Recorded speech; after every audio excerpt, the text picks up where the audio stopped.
Tape www.suividécole-au-sénégal.com. À école au Sénégal, c'est facile, tu n'as qu'à te connecter. Tape école au Sénégal, les leçons sont beaucoup plus détaillées. Bonjour, je m'appelle Michel Diaw, je suis professeur de sciences physiques. Je vais vous présenter en classe de seconde un nouveau chapitre intitulé Généralité sur les forces. C'est un chapitre qui est très important parce qu'il intervient dans tout le cursus, notamment en seconde, première et terminale, et même si vous continuez en physique, la notion de force sera toujours présente. Vous le savez très bien, dans le langage courant même, on utilise cette notion pour parler d'énormément de choses. Une force, elle est grande, elle est petite, mais de façon différente que le physicien l'aurait utilisé. Donc, mais il y a un concept utilisé et bien défini par les physiciens. Vous mettez en titre de généralité sur les forces.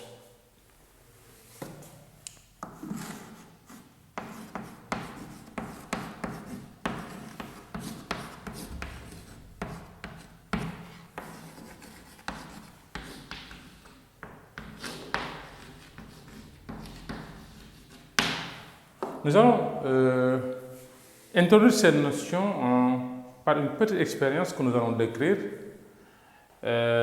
D'abord, la notion d'interaction.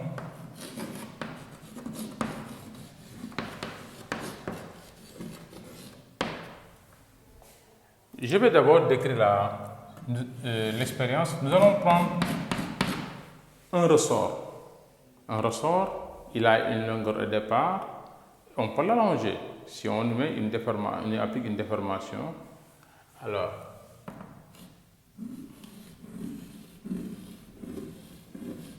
voilà le ressort initialement. Maintenant, quand on y fixe le ressort, il est fixé par exemple au plafond. Quand on y fixe à l'autre extrémité un corps pesant, un corps qui est un peu lourd, vous voyez, il va s'allonger. Voilà, j'ai mis un corps, j'ai fixé un corps. Vous voyez ici que le ressort avait une certaine longueur. Lorsqu'on y fixe un corps qui est un peu lourd, il s'allonge. Il est déformé sous l'action de ce corps-là. Donc, le corps exerce une action sur le ressort. Mais de la même façon, ce corps, si le ressort ne l'avait pas retenu, il serait tombé. Donc, il y a une action de ressort sur le corps. Donc, on dit qu'il y a une interaction entre le ressort et le corps qui est fixé à son extrémité. Donc, il y a une interaction. Mais les deux corps, vous remarquez que les deux corps sont en contact. Je vais décrire une autre expérience. Je considère deux chariots.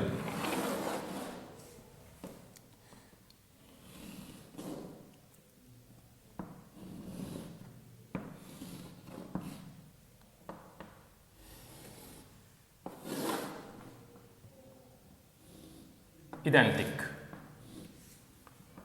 munis de roues, donc qui peuvent se déplacer. Sur ces chariots, on a placé sur chaque chariot un aimant. Ici. Et les aimants sont disposés de sorte que leurs pôles de même nom font face. Alors, ces deux chariots, au départ, sont liés par une ficelle. Je mets ici une ficelle qui permet de les maintenir ensemble. On constate, si on brûle le fil, que les deux, je décris l'expérience, les deux chariots vont se repulser et chacun va dans un côté.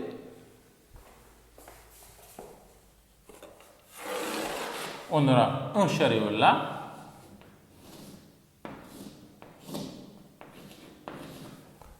l'autre sera là,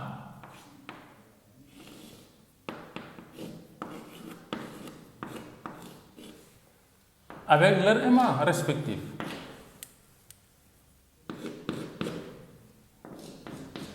Et là, on a les aimants.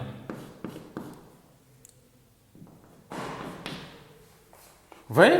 Donc les deux aimants se sont repoussés.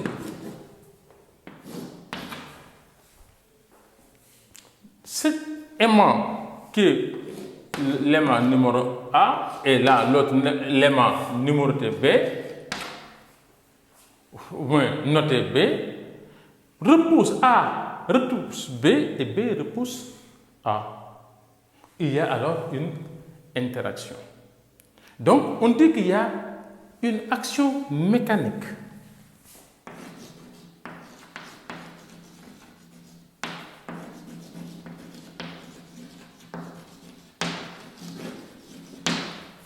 Donc, et là, c'est une action mécanique. Les deux corps qui interagissent sont en contact. Et là, les deux corps qui interagissent ne sont pas en contact. Ils sont à distance. Donc, action mécanique, on peut être à de contact ou à distance, on va y revenir. Maintenant, le physicien, pour parler d'action mécanique, va utiliser le concept de force. Là, on parle en physique de notion de force.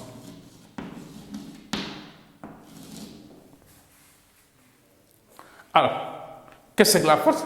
Avant de la définir, lorsqu'on a appliqué donc une action mécanique, le corps s'est mis en mouvement, ici. Lorsqu'on a appliqué ici une action mécanique, le ressort s'est déformé. Donc, il y a des effets. Que la force est caractérisée par des effets, produit des effets. Soit, là, effet donne des effets. L'effet peut être un effet qui met en mouvement, c'est un effet dynamique. Ou, comme le ressort ici, il n'est pas en mouvement, mais il est déformé. C'est un effet statique.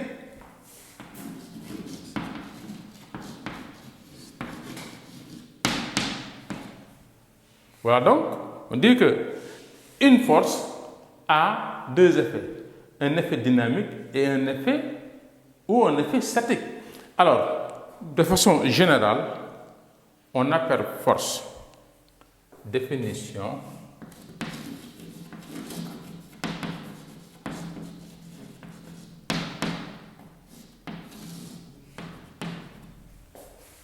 qu'est-ce qu'on appelle force?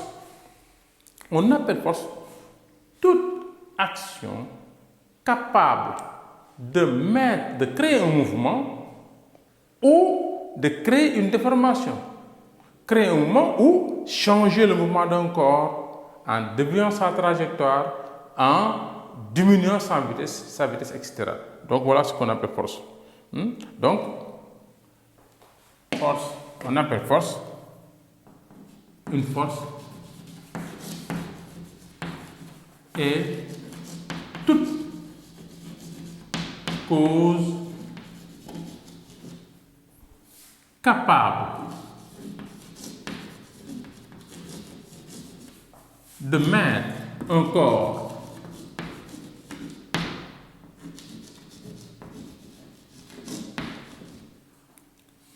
en mouvement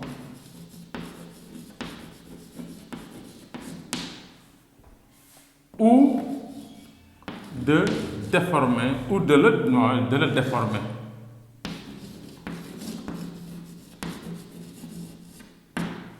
Voilà ce qu'on appelle force donc globalement. On va maintenant entrer dans les caractéristiques et autres là. Maintenant, nous allons donner des exemples terre à terre de force.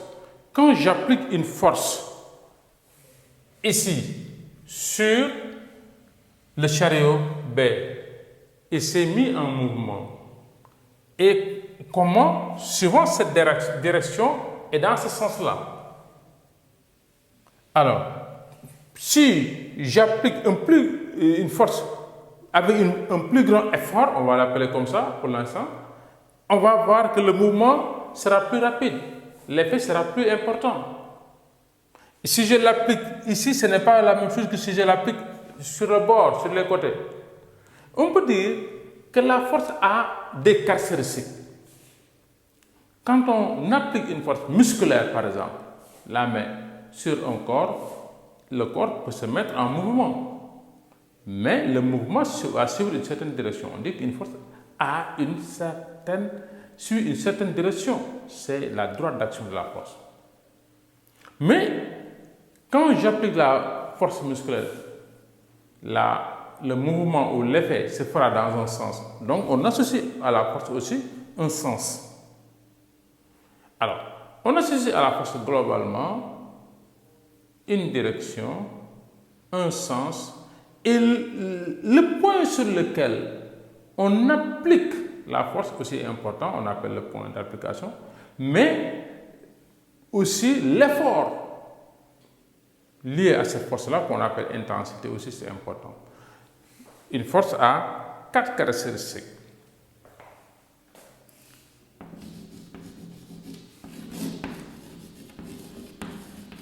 A 4 caractéristiques.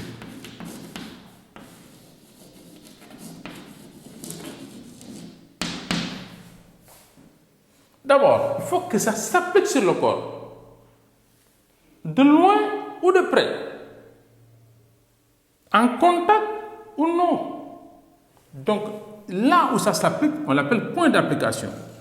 Un point d'application.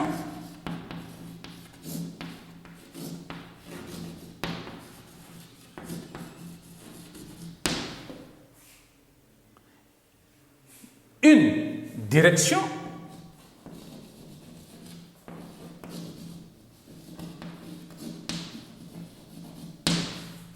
Ça, c'est un terme plutôt plus mathématique, mais en physique, on va dire droite d'action ou droite d'action de la force. Droite d'action. Un sens. Quand la force s'applique, l'effet se fera dans un sens. Et maintenant, l'effet de la force sera ressenti différemment. Ce qui est lié à l'effet, c'est l'intensité de la force. Et ce qu'on appelle intensité. Une intensité.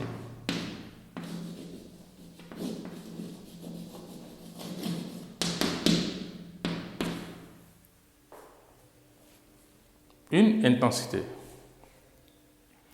Bon, maintenant, nous allons faire une analogie avec les mathématiques.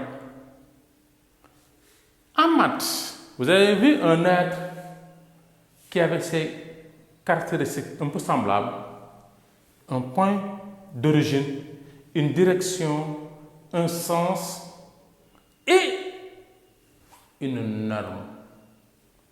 Cet être mathématique-là, on l'a appelé vecteur. Donc, la force ressemble à une caractéristique, les caractéristiques d'un vecteur. Donc, la force est une grandeur physique bien sûr, mais vectorielle. Grandeur physique